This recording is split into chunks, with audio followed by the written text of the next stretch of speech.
Thanks for tuning in to the Weather Show with Vin Crosby on YouTube. I hope you had a Merry Christmas and we're looking forward to a Happy New Year, right? A winter wonderland, a nice white Christmas. It was incredible. Behind me, you can't see it, but there are tracks in the snow. I went and did some cross-country skiing. Haven't done that in over like 40 years. Had a great time. Hopefully you got out and enjoyed the snow, made some snowmen like the one behind me, or just got up and did some skiing. Speaking of skiing, oh my goodness, a late Merry Christmas gift coming to the ski resorts of Idaho with maybe 1 to 3 feet of snow on the ground for some resorts by Sunday evening. Yep, no joke. This weather pattern that we're in is going to start to break down, but in that process, as the warm, mild air starts to move in from the south in the Treasure Valley, all this white stuff here, probably gone by late Sunday, most of it because of the warm air, the rain that's coming. A lot of this is going to melt. There should be some serious ponding of water on the roads, too. Big puddles, so watch out for that over the next several days when this system moves on in. We're going to get a couple of systems, but I've seen this pattern develop before. Check out some of the weather maps, thanks to our friends at the National Weather Service.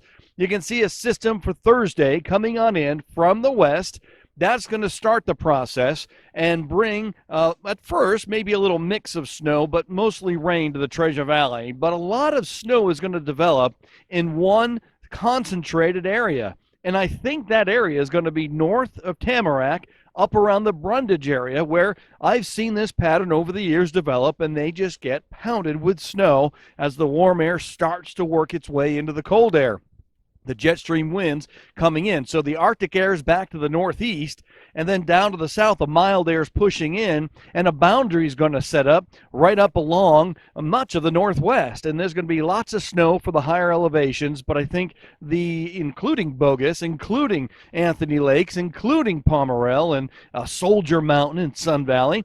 But I think the bullseye is going to be around the Brundage area. Notice also on the map going on into Friday, you can see a little bit more reflection of the warm air moving in over the cold air. We start to see some purple areas develop with the Arctic air back to the northeast and the mild air moving in from the southwest. That's going to bring the possibility for some brief areas of freezing rain. That's the cold air trapped down near the surface, and then that liquid rain falls in the cold air and freezes on things. In the Treasure Valley and some of the valleys, it'll be brief, and then it will go over to rain. But up in some of those higher elevation valleys, that's where the rain could really persist in the form of freezing rain. But I think it's all going to be snow above 6,000 feet. Brundage Mountain, I think it's going to be all snow. And check out some of the snow totals I put together for the Brundage Mountain area. This is just ridiculous. I think going on into Thursday night, into Friday morning, that's when the first big wave moves in, you're going to get like 8 to 16 inches of snow. 8 to 16 inches of snow. That in itself is a great snowfall, but it doesn't stop there. I think as we go throughout the day on Friday, mainly Friday afternoon into Friday night, another wave moves in, and that's going to dump maybe 10 to 22 inches of snow. And I think by on and off snow showers through Saturday and through Sunday, maybe the snow level rises a little bit, but not much up around the Brundage area. I think it's going to be 1 to 3 feet of snow by Sunday evening. Other ski resorts are going to do very well, but that snow level is going to rise at Bogus. Unfortunately, they may pick up a half foot of snow, maybe even a little bit more before that snow level rises up to around 7,000 feet, 6,500 feet. So there you have it. That's my outlook here in the short term for this developing hefty snow, and I think the bullseye will be up around the Brundage area. Tamarack's going to do very well as well, just not as much as Brundage, but Tamarack's going to get a hefty amount of snow as well. So, hey, it's a late Merry Christmas gift for you, right?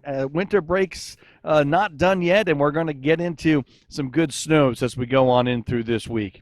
All right, I'm meteorologist Vin Crosby. A reminder down here, this is all going to disappear, unfortunately. It looks like it's going to be very wet, very cold rain, not freezing rain, just cold rain, and we're going to see a lot of the snow melt, unfortunately. And then after that, it looks like an inversion pattern is starting to develop again. So maybe, though, it'll break down. If you look at my snow total forecast for the season. I think it's going to get active here going on in through February, March, and April. So we'll see how that all transpires for the ski areas. Thanks for watching the Weather Show with Vin Crosby. Please subscribe to the Weather Show on YouTube. Tell your friends and family to do the same. Boy, I just love snow. I hope you do too. If I don't talk to you before the new year, Happy New Year.